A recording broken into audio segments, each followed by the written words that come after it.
গতকালকে আকস্মিকভাবে এখানে একটা অনৈতিক অন্যায় ঘটে এবং 5ই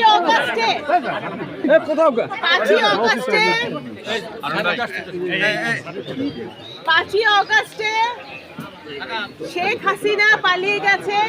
15 বছরের বিএনপির আন্দোলন, এত নেতা কর্মীর আন্দোলন এবং ছাত্র জনতার আন্দোলনের মুখে শেখ হাসিনা পালিয়ে গেছে না? আফসার চেয়ারম্যান সহ আওয়ামী লীগের যত এখানে চেয়ারম্যান মেম্বার সালতায় উপজেলা আছে, কাউকে কিন্তু ডিস্টার্ব করা হয় নাই, কারোর বিরুদ্ধে কোনো কিছু করা হয় নাই, কারো জমি জমা কাউকে অত্যাচার করা হয় নাই, কাউকে অনাচার করা হয় নাই।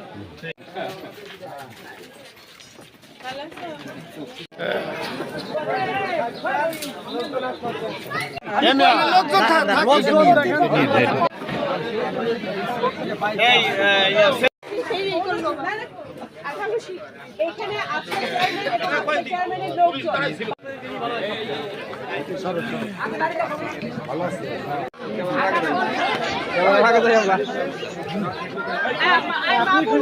সামনে আসেন।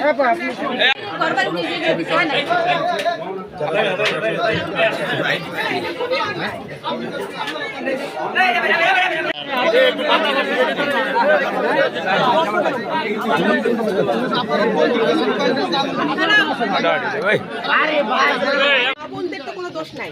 আজকে যে এই বাড়িঘর জ্বালাই দিল তাতে সব কিছু নিয়ে গেল, এই মা বোনদের দোষ আছে।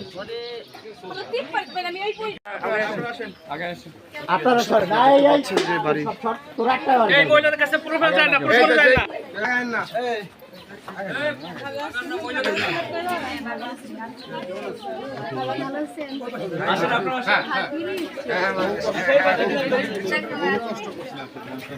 আছেন?